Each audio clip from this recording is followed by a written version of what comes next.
Om Namo Bhagavate Vasudevaya. Om Namo Bhagavate Vasudevaya. Om Namo Bhagavate Vasudevaya. Welcome to the reading from Gauranga, the golden incarnation of divine love by His Holiness Jayapataka Swami. We are reading from section 2, which is Navadvipa and Youth Pastimes. We were reading from the section, the pastime entitled Lord Chaitanya Teaches Real Renunciation. So let's continue.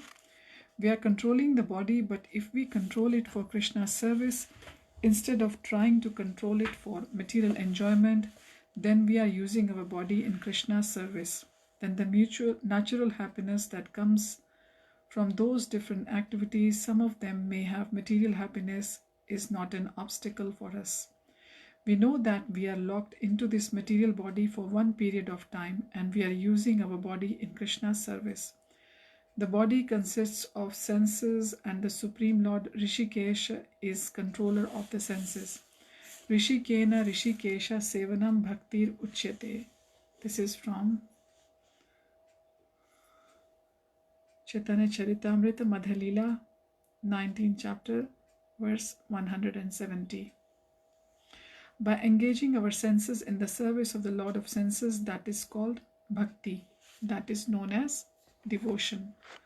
I'll repeat, by engaging our senses in the service of the Lord of senses, that is called bhakti. The other forms of yoga, they include drastic kinds of attempts to control the senses, but Lord Chaitanya especially rejected those as wrong type of renunciation. He called the markat vairagya monkey renunciation. A monkey looks very austere, but they are naked in the jungle and have 70 wives, and they eat as much food as they can get. Monkeys just look renounced, but they are actually enjoyers. There is no advantage in looking austere, externally looking very austere, but internally having so many desires. We want to have the desire to serve Krishna, and Krishna knows very clearly our desires. Since He is the controller of all bodies and the knower of all bodies, He knows everything about how we are trying to serve Him, and He is very pleased with that. So Bhakti Yoga is not just some kind of external process, but it is a very internal change of consciousness. Because we are directly relating with Krishna, we are going, even if you are not very advanced, you can just honestly say, I'm trying to get out of here. I need your mercy. So this should be our attitude. And that is all we are capable of as well. You can be very sincere and try the best that you can do systematically, increase and make gradual process. We have to be always trying to improve ourselves and our ability to serve and use our senses for Krishna's service. Once there was a yogi who was practicing his yoga meditation in the forest, wearing the bark of a tree as his cloth. He was not very devotional, but he was a very strict brahmachari in the Vedic sense. He would fast on Ekadashi moon, full moon days and dark moon days. Sometimes he would eat only leaves. And he would read all the Vedas. He was very austere, a very strict brahmachari. He came with his stick and his water pot to see Srivas Prabhu to ask if it was possible to see the Kirtan of Chaitanya Mahaprabhu. Srivas said, no, only devotees are allowed. Then he begged and said, I came all the way to see the Kirtan, so I would really like to see it. I am a very strict brahmachari. So Srivas thought he is a brahmachari, not an ordinary person. So he told him to stay in his house and peep through the window. Then Lord Chaitanya came in the evening, and all the devotees came, and they were chanting Hare Krishna, Krishna Krishna, Hare Hare, Hare Ram, Ram Ram, Hare Hare. After some time, Lord Chaitanya stopped the kirtan and said, I am not feeling any bliss tonight. What is this phenomenon? I am not feeling any ecstasies.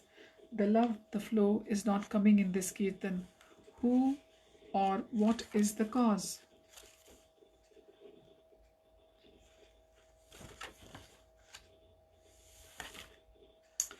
This time Srivas had already learned his lesson. He fell at the Lord Chaitanya's feet and said, I made a great offense. I let one brahmachari in the house to look at the kirtan.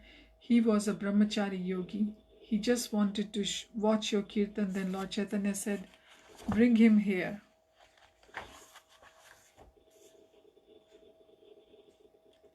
So the brahmachari came with danda stick and water pot, matted hair, bark clothing, looking very austere.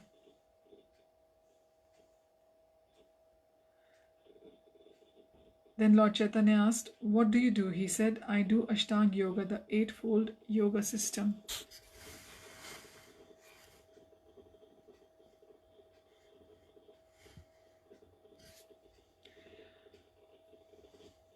I meditate in the forest. I eat only roots and fruits from the forest and leaves that fall from the trees.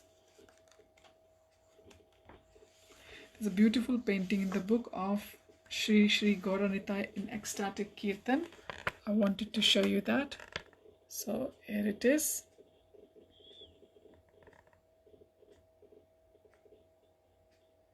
This is them both doing the Sankirtan Gauranga. Gaura and Nitai.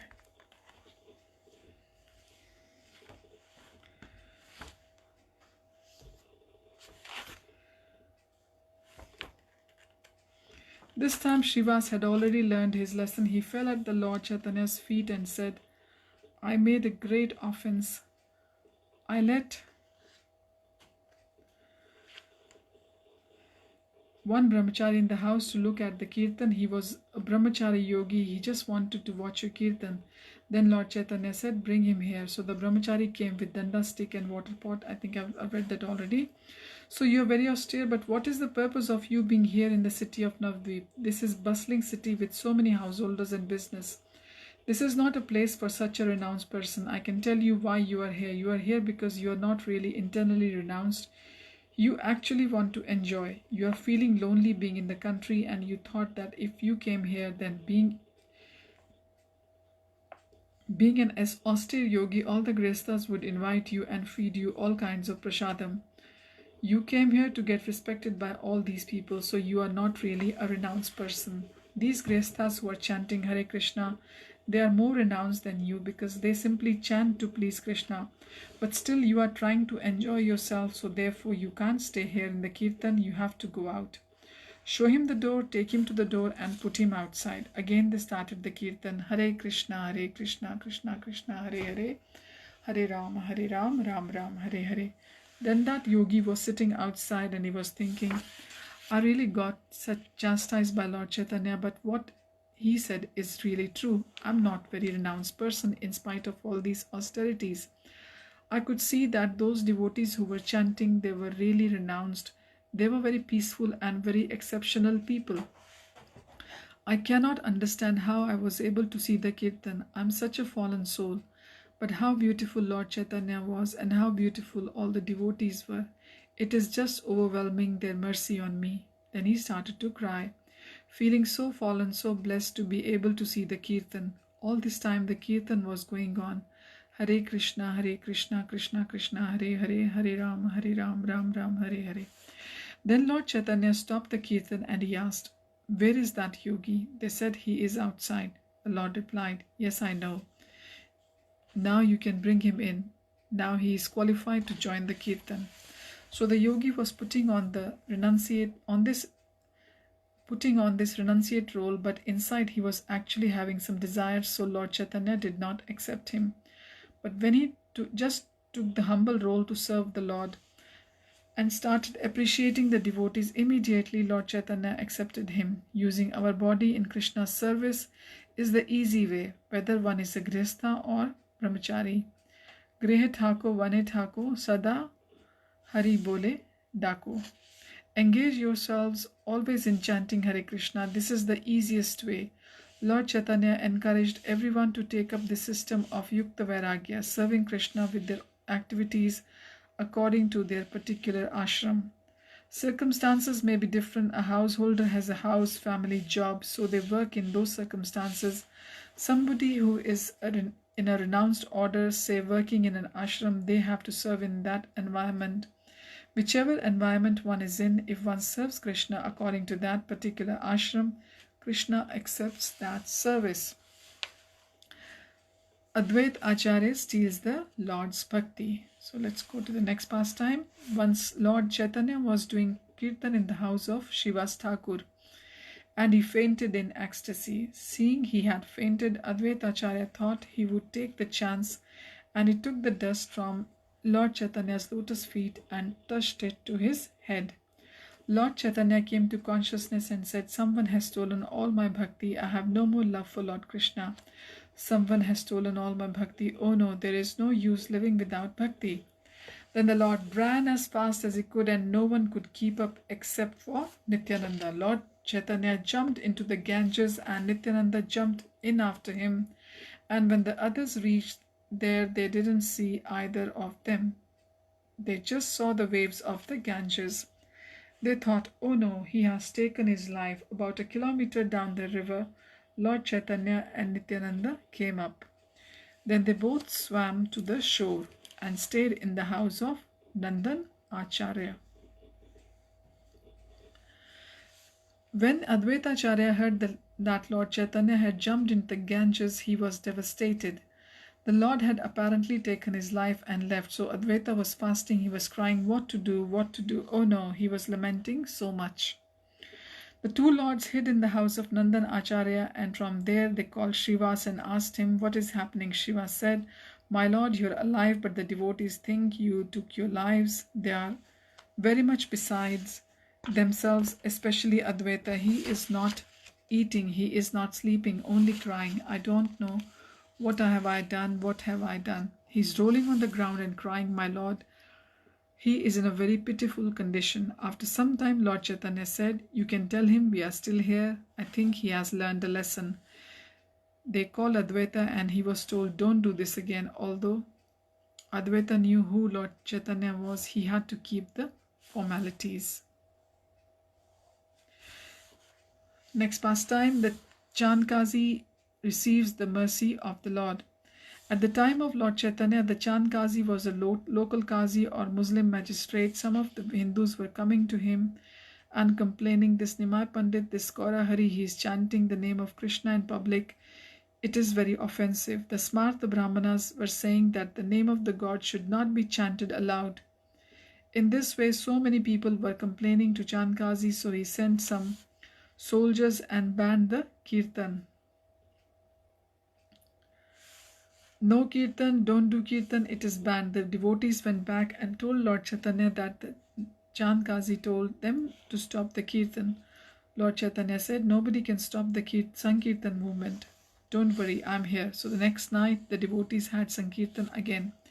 This time Chandkazi himself came and he broke the mridanga with his stick. That's why Srivas Angan is called Khola Banga Danga, the place where the mridanga was broken. In response, the Lord Chaitanya sent his followers to gather all the city people, and around 100,000 to 200,000 people gathered at the house of Chandkazi. Chandkazi was hiding in his house while outside people were shouting, "Kill the Kazi." Finally, the Kazi emerged from his house, and Lord Chaitanya told everyone to keep quiet. Then Chandkazi said to the Lord, "Your grandfather used to call me Kaka. So that means you are like my nephew. So why are you coming in an angry mood? You should come to see your uncle in a very friendly mood." Then Lord Chaitanya answered, "Then why are you keeping your nephew standing in the road? You are not welcoming me." And Chandkazi said, "Come in, come in." Like this, things became peaceful when Lord Chaitanya started talking. "Why is that you people kill your mother and father? The bull is plowing the field and bringing you the grains. So he is like your father, and the cow is giving milk. So she is like your mother because you are drinking her milk. So why are you killing the cow and the bull?" He said, "Well, even in your Hindu dharma, you have got Ashwamedha or Gomedha sacrifice. You are killing the cows and the horses." Then Lord Chaitanya said, "No, they have taken an old cow and they will kill the old cow and bring it back to life by chanting the mantra to show the power of the mantra so that the old cow gets a new body." Because in Kali Yuga the Brahmanas don't have so much power in their mantras, these Ashwamedha or Gomedha Yagyas are forbidden. In this way, they discuss so many things, establishing that they both were learned in their Shastras. Then Lord Chaitanya said, actually in the Quran there are two paths, Nivritti Marg and Pravritti Marg. It is better to do the Nivritti Marg, the renunciation, but in your religion you are mainly promoting the Pravritti Marg. Then the Lord said, we are simply chanting the names of the Lord. Why are you restricting us from chanting the name of the God? Why are you taking such a position? All the scriptures of the world say the name of the God is holy, so we should chant. Jankazi said, actually last night I had a vision after I broke the mridanga. Some creature came, half man, half lion. He suddenly said, you stop the chanting of my holy names. If you do that again, I'm going to finish you. Never do that again. And he took his claws and he ripped my chest. Then Chankazi opened his shirt and he showed that his chest had the claw marks of a lion. He was shaking. He was so much affected by this. Lord Chaitanya touched him and blessed him, and then Chankazi gave the order, neither I nor any of my descendants nobody should obstruct the chanting of Harinam. All the devotees chanted Hari Bol, Hari Bol. Sometimes then you see the Sankirtan party, they carry one symbol. That was the order of Chankazi, no one disturb. Everyone can chant Hare Krishna in Navadvipa, no restriction. When Chankazi died, they put his body in a tomb which they call a Kabrastan, but we call it a Samadhi because he was blessed by Lord Chaitanya. From his body two trees grew, one neem tree and one champak tree. Chankazi's nickname was Champak and Lord Chaitanya's nickname was Nimai, and you can still see the neem and champak trees there. The 500 years old trees are still there. Chankazi achieved the shelter of Lord Chaitanya. Gadadhar Pandit meets Pundarik Vidyanidhi. Pundarik Vidyanidhi was a very dear associate of Lord Krishna. By Krishna's arrangement, he appeared in the district of Chattagram in East Bengal. He purified the land there by his appearance. Lord Chaitanya appeared in Navadvipa and he couldn't find Pundarik Vidyanidhi there. He was feeling strong separation from him. One day after ecstatically dancing, the Lord sat down and cried, "O my father, O Pundarik, O my father, when will I be able to see you again? O Pundarik." Lord Chaitanya was feeling so much affection for Pundarik Vidyanidhi. He revealed to his intimate associates the connection by exhibiting his pastime. Tears were pouring from his eyes and he continued to call again and again, but the devotees couldn't understand the significance. They just thought Pundarik was one of the names of Krishna. Pundarikaksha means the lotus-eyed. So Pundarik Vidyanidhi could have many good explanations, so nobody could understand if he was a very confidential associate of the Lord or name of the Lord. When the Lord came out of his trance, the devotees asked, "Which associates of yours are you weeping for? Please reveal to us. When was he born? What does he do? Let us have the good fortune to know him." The Lord said, "You are already fortunate just because you want to know about him. His activities and character are most wonderful. The whole world can be purified simply by hearing his name." Pundarik, his ecstatic appearance is almost like an ordinary man. Nobody can understand him or recognize him as a pure devotee. He is a highly learned scholar and Brahman. He strictly executes prescribed religious principles and is respected by everyone. But he always floats in the ocean of nectar of Krishna. Nectar love of Krishna. His body displays ecstatic symptoms like crying, quivering, fainting, etc. He doesn't go for ablutions to the Ganges to clear himself of sins like everyone else, nor does he enter her water.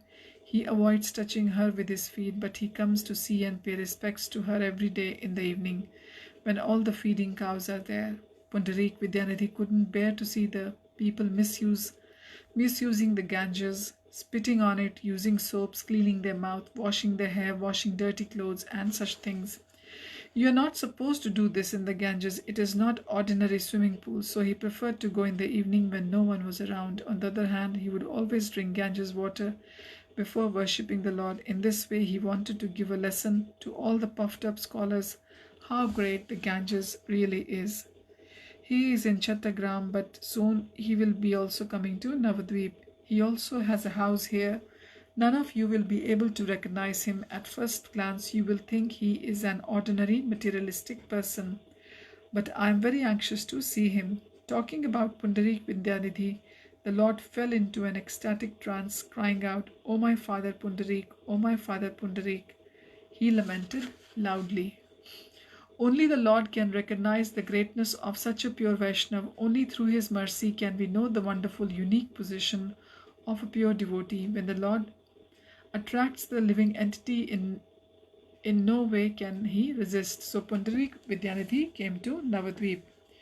He came with many disciples, but in Navadvip he remained incognito, and everyone thought he was a lavish materialist attached to a life of comfort and self-enjoyment, with the exception of Mukunda and his brother Vasudeva Datta. Nobody knew about the intensity of Pundarik's love for God. Gadadhar Pandit and Mukund were friends. They were always in each other's association. One day Mukund said, "Listen carefully, Gadadhar. A very great devotee has come to Navadvip. You have been hankering for the association of a pure Vaishnav. Today your desire will be fulfilled." You can imagine how Gadadhar Prabhu felt. He felt so excited and happy, calling out, "Krishna, Krishna, Krishna." He went to Pundarik's house with Mukunda Prabhu, and they offered obeisances, and they were respectfully seated. Pundarik Vidyanidhi inquired about Gadadhar from Mukunda. "What is his name? What village does he come from? I can see his body is effulgent due to rendering devotional service to the Supreme Lord Vishnu." Mukunda said, "He is my friend. His name is Gadadhar. He is very fortunate. He was always very detached from family life from his childhood. His external material identity is that he is the son of the Brahman Madhav Mishra. Because he is totally absorbed in devotional service, he only associates with Vaishnavas. He is extremely dear to all the devotees. When he heard about you, he was very anxious to meet you. Hearing the wonderful qualities of Gadadhar Pandit, Vidyanidhi, or rather Pundarik Vidyanidhi, was very pleased to meet him. We'll continue from here onwards. Hare Krishna.